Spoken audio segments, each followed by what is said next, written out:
Richard Socarides is a former senior advisor to former President Bill Clinton. He's also the president of Equality Matters, and he is joining us this morning with some really great perspective. Thank you so much for being with us.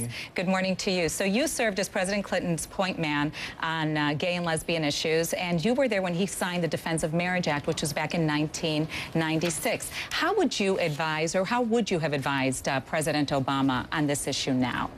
Well, the interesting thing, you're exactly right. I was there on that day when President Clinton signed the Defense of Marriage Act, and I wrote in my piece in the New Yorker yesterday that the interesting thing is how far we've traveled as a country, that just 16 years ago when President Clinton was president, it was clear to me and those of us around him at the time that he did not want to sign the Defense of Marriage Act, but his political advisors told him it was too much of a risk in the middle of his re-election bid. And now 16 years later, we have almost the exact same situation where we have a president who is in the middle of a re-election bid, but the culture and the public opinion has changed so dramatically and so quickly that now the president was able to reject that advice from his political advisors, and it was a real profile in courage yesterday, I think. You think he rejected advice on this issue? I think he was probably getting advice on both sides. I mean, I think it's clear that, marriage in this country, marriage equality, is a 50-50 proposition. So in some places it's going to hurt him, in some places it's going to help him. It's going to change the electoral calculus, so I'm sure that he had advisors who said, no, don't do that, wait a little bit, wait until after the election. Does it surprise you that he didn't? I think that he realized, and it was beautiful the way he said in talking with his wife and his daughters, he realized that the issue was too much of a, front burner issue to just kind of sit on it for another 6 months. I don't think the press and advocates like myself would have allowed it just to sit there. So I think he really did the right thing. It is really a profile in courage. I mean, it is not to take anything away from him to say that, it was a calculation. I mean, he showed a lot of guts yesterday in doing this. Well, let's talk about how this could potentially be divisive, right? According to the most recent Gallup poll, 65% of Democrats believe same-sex marriages should be legal. Right. 57% of independents are for same-sex marriage as well. Is he putting his entire re-election on the line with this announcement, specifically with blue-collar Democrats or independents in Iowa? We saw what happened in North Carolina, right? Ohio and Pennsylvania. Right. I don't really think so. I mean, I think it's an important issue in our country today, but I think that people are going to look at each of these men and take a test of leadership.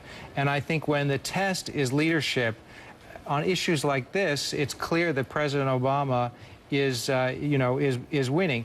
I mean, I think that people know where he stands. I mean, he's been an incredibly positive, he's had already, even before yesterday, he had an incredibly positive impact on gay rights as president. People know that he supports equal rights. If you're a single issue voter, if you're going to vote for or against someone because of where they stand on same-sex marriage, you're not going to be, your mind was not changed yesterday. So I think people knew where he stood. This is not going to change anything. I want to talk about the personal side. And he did the right thing. That was really important. Well, I want to talk about that. So let's listen to a bit of his announcement, and then I want you to weigh in on that and how personal this was. Malia and Sasha, they've got friends whose parents are same-sex couples. There have been times where Michelle and I have been sitting around the dinner table and we've been talking and about their friends and their parents. And Malia and Sasha, it wouldn't dawn on them that somehow their friends' parents would be treated differently. It doesn't make sense to them. And frankly, that's the kind of thing that prompts a change of perspective.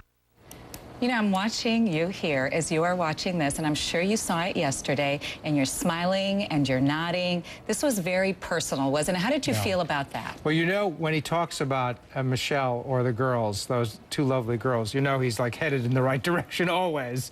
But, this is the conversation that families all over America are having about this issue. And, when I hear him talking about those young girls, I mean, how our culture has changed. Look at those, the two heroes on Glee are two gay high school kids, who are trying to figure out how to do the right thing and how to navigate the issue.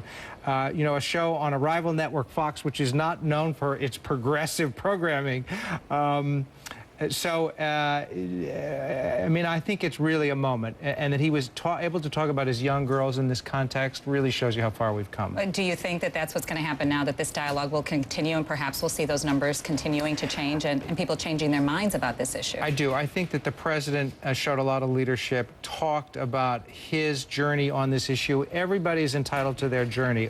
That's what we're doing in this country, is having a discussion about this.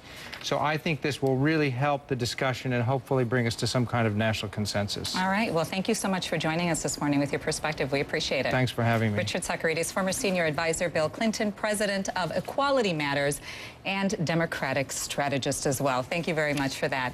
And